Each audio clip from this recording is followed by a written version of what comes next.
Hello everyone, welcome to the homely spoon. So ఈరోజు అయితే నేను ఫిష్ పులుసు చేస్తున్నానండి.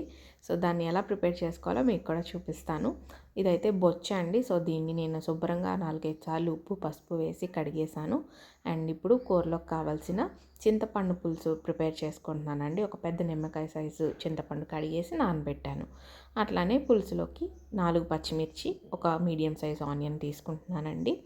అండ్ అలానే మసాలా కోసం 1 టేబుల్ స్పూన్ ధనియాలు, చిన్న చెక్క, అలాగే 3 లవంగాలు, 2 యాలకులు, 1 టేబుల్ స్పూన్ గసగసాలు, ఎండి కొబ్బరి ముక్క చిన్నది, ఒక హాఫ్ టీ స్పూన్ మెంతులు, ఇవన్నీ కూడా వేసేసానండి. ఒక చిన్న వెల్లుల్లిపాయి అండ్ అట్లనే 1.5 ఇంచ్ అల్లం.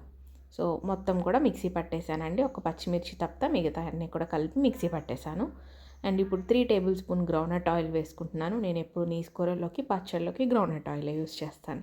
సో పచ్చిమిర్చి వేగిన తర్వాత మనం పట్టు ఉంచుకున్న మసాలా ముద్దంతా కూడా వేసి పచ్చివాసన పోయేంత వరకు కూడా వేయించుకోవాలి. ఒక 10 మినిట్స్ పడుతుందండి. నూనె పైకి తేలినప్పుడు మనం కారం, పసుపు, ఉప్పు కూడా వేసేసుకోవాలి. ఇప్పుడు కారం వేస్తున్నానండి. 2 టేబుల్ స్పూన్స్ కారం వేస్తున్నాను. అట్లానే 1 టీ స్పూన్ పసుపు, 2 టేబుల్ స్పూన్లు సాల్ట్ వేస్తున్నాను. సో సాల్ట్ ఎక్కువే పడుతుంది పులుపు కాబట్టి.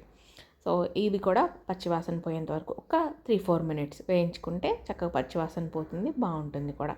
ఎప్పుడైతే ఆయిల్ పైకి తేలిందో అప్పుడు మీరు ముక్కలన్నీ కూడా వేసేయాలి. చేప ముక్కలు ఒకసారి మెత్తబడితే మనం గరిటె పెట్టడానికి ఉండదండి. సో నేను ఇప్పుడే వేసిన తర్వాత వెంటనే మసాలా పట్టడానికి తిప్పేస్తున్నాను అనమాట. ఒక 5 మినిట్స్ ఇట్లా మసాలాలో మగ్గనిచ్చి పులుపు వేసామంటే అప్పుడు ముక్కకు అన్నీ కూడా చక్కగా ఈవెన్గా పడతాయి అన్నమాట. ఉప్పు, కారం, పసుపు అన్నీ కూడా. సో అందుకని ఇప్పుడు నేను మగ్గిన తర్వాత చింతపండు పులుసు పోసాను. ఇప్పుడు నుంచి అసలు గరిట అనేది పెట్టకూడదండి, ముక్క చిదురైపోతుంది. మనం తిప్పాలి అనుకుంటే మొత్తం గిన్నెని ఇట్లా పట్టుకొని మనం ఏదైతే క్లాత్ యూస్ చేస్తామో దాన్ని పట్టుకొని తిప్పాలి తప్పితే గరిట అనేది పెట్టకూడదు. ఒక 15 మినిట్స్కి ఇంకా నాకు పులుసు చిక్కపడాలి అని అనిపించిందండి. ఇంకొక 10 మినిట్స్ ఉంచుతాను స్టవ్ మీద.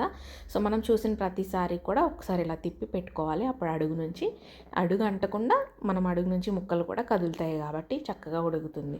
చూసారు కదా, ఒక 25 మినిట్స్, ఆల్ టుగెదర్ 25 మినిట్స్ పట్టిందండి. చక్కగా నేను కొత్తిమీర కూడా వేసేసి స్టవ్ ఆఫ్ చేసేస్తున్నాను. సో గుమగుమలాడే ఫిష్ పులుసు రెడీ అయిపోయింది. మీరు కూడా ఇంట్లో ట్రై చేసేయండి. ఈ వీడియో మీకు నచ్చినట్లయితే please like, share and subscribe.